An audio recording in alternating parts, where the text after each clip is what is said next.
विधान परिषद निवडणूक मतदान प्रक्रियेला सकाळी 8 वाजता सुरुवात झाल्यानंतर दुपारी 3:30 वाजेपर्यंत लातूर जिल्ह्यातील सर्वच तहसील कार्यालयात 100% मतदान पूर्ण झालं असून लातूर शहरातील तहसील कार्यालयात मात्र 85% मतदान झालं असून मतदान प्रक्रियेत वंचितच्या 5 सदस्यांनी मतदानावर बहिष्कार टाकल्यामुळे लातूर शहराचा टक्का कमी झालाय।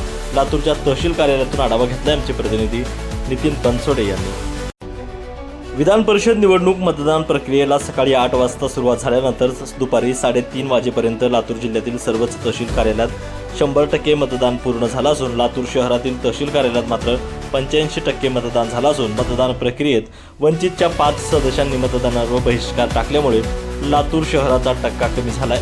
लातूरच्या तहसील कार्यालयातून आढावा घेतलाय आमचे प्रतिनिधी नितीन बनसोडे यांनी।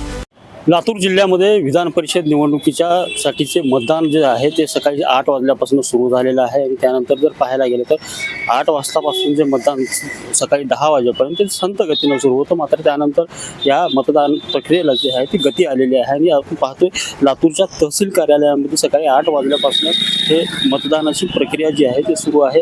लातूर शहरातले जवळपास 88 मतदार जे आहेत ते या ठिकाणी मतदानाचा हक्क बजावत आहेत। त्यासोबतच जर पाहायला गेले तर जिल्हाभरामध्ये जर ही आकडेवारी पाहायला गेली तर जिल्ह्यातील सर्व तहसील कार्यालयामध्ये जवळपास 100% मतदान जे 3:30 वाजेपर्यंत पूर्ण झालेलं आहे। लातूरच्या तहसील कार्यालयामध्ये मात्र 85% एवढंच मतदान झालेलं आहे। त्याचं कारणही तसंच आहे, कारण मध्येच वंचित बहुजन आघाडीच्या वतीने मतदानावरती जो आहे बहिष्कार टाकण्यात आलेला आहे। त्यामुळे वंचितचे 5 सदस्य जे आहेत ते मतदानाच्या प्रक्रियेपासून या ठिकाणी बाहेर पडलेले आहेत। त्यामुळे 85% इतकंच मतदान जे आहे ते लातूर शहराच्या तहसील कार्यालयामध्ये झालेलं आहे आणि एकूणच पाहायला गेलं तर अजूनही काही वेळ शिल्लक असल्यामुळं वंचितचे उमेदवार अजूनही मतदानाला येतील की आपल्या निर्णयावर ठाम राहतील हे पाहणं आता गरजेचं बनलंय।